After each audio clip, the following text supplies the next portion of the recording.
Shalom, my Hebrews and Shebrews. I'm Christian Farrell, and it's Correctly Incorrect. What I'd like to talk about today is, should the United States soccer team, or should United States soccer in general, start having more soccer fields in the ghetto/hood? Because when you really want to think about it, maybe if more black people play soccer, maybe our United States team would actually make it to the World Cup and actually do something in the Olympics. Now, the reason why I'm saying this is there is a very interesting, not argument, but very interesting conversation that was going on this summer because of the World Cup. Now, people weren't coming out and flat out saying it, but when you read between the lines, you know exactly what they were saying. Now, for those of you that don't watch soccer or really don't understand, soccer is one of the most popular soccer is one of the most popular sports in the world, okay? Maybe not so much here in America, but overseas, soccer is like a way of life. The way that we love North American football, that's how the world looks at soccer, okay? Now, me personally, I love international soccer, okay? My favorite player is Neymar, okay? I love Kylian Mbappe. I love Cristiano Ronaldo. Like, I love international soccer. Now, I hate American soccer, okay? I just feel like the way it's played, the way it's advertised, the way it's marketed, it's night and day, okay? I'm sorry, I just love watching international soccer. Now, this summer with the World Cup going on, a lot of sports analysts, one, they weren't either even reporting about the World Cup, which I saw every single game of the World Cup.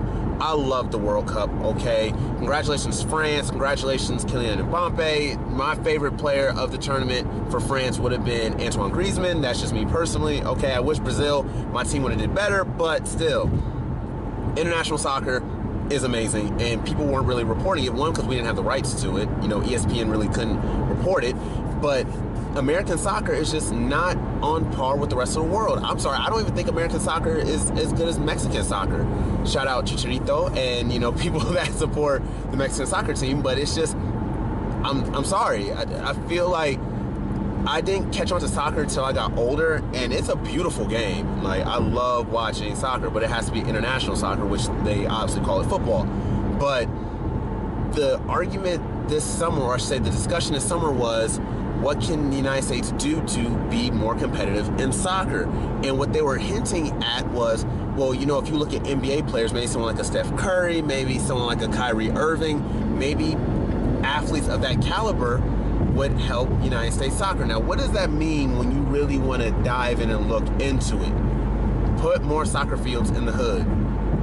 You know, with the way that football is going right now, with people being concerned with concussions and safety, they don't want as many children playing football. You know, the football attendance for the youth has gone down in the suburbs. I refuse to think that it's gone down in, you know, the inner city, but that's a different discussion. So when you ask yourself, if more black people played soccer, would we have more impact? Because if you think about it, when it comes to basketball, I can't think of another sport in the Olympics or on the world stage where the United States just dominates, okay? You can't even say really track, because last time I checked, Jamaica pretty much had that on lock with either Asafa Powell or Usain Bolt, okay? But when it comes to basketball, that's something where the United States, you know, we can say we own basketball, okay? Now, if you take think about this, if you take a wide receiver, a DB in football, okay, typically those are going to be the smaller guys on the team and the quickest on the team. If you take those players, okay, that played in college or before you even get to that level, but those type of players that maybe were in high school that can't play high school football anymore or can't get to college, you know, football, and can't get to NFL, if you take, you know, a point guard and shooting guard in the NBA, or in basketball, I should say, that don't play basketball in high school, can't make it to the NCAA, and can't make it to the NBA. If you take shooting guards, point guards, and corners and wide receivers in those respective sports of football and basketball, and from a young age, say like 7, have those type of athletes play soccer, don't you think that would make a difference in the way that soccer is being played? Now, we know what the typical soccer player is. Typically, they're white. They're from the suburbs. That's where the soccer mom comes into play, okay? But when you look overseas, a lot of these players, besides Cristiano Ronaldo, all the other players, someone like Neymar and some of the Flash players, usually got tattoos, it's the hair. You know, someone like Sergio Ramos, you know, they're intimidating. You know, there's swagger or bravado about them. You know, that, you know, in American soccer, you know, you're supposed to be clean cut, professional. Think about it, Cristiano Ronaldo or Mario Balotelli, they rip their jersey off. Okay, you're not really going to see that in American soccer. And think about this with American soccer.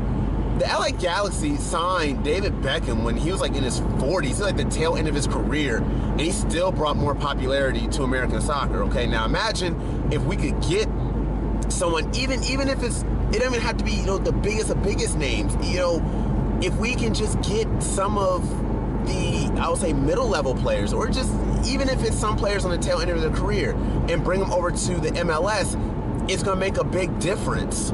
Whereas, you know, right now, the way it stands, you know, are people really clamoring for Landon Donovan that play, you know, in the Premier League? I don't think so. You know, like, when you go overseas, what overseas people are cheering for an American soccer player? You know, even if you look at England, they're going to go with Wayne Rooney or someone like that. Like, they're not really going to, you know, the American soccer is really not known, okay? It's the comparison where everyone overseas can clamor and cheer for the NBA, you know, but how many Chinese players are you cheering for in basketball? Same way. So, you know, we root for international teams, but here, you know, I'm sorry, I'm not a big MLS fan, but I love international soccer, and I just feel like if more black people, more black athletes focus more so on soccer, I think that would actually change the way soccer is viewed. Because if we think about the French team that just won, wasn't like 9% of their team either African or Middle Eastern or something different than, you know, what you would think of like a true thoroughbred French person? Like, think about it. They had so many African names on that team.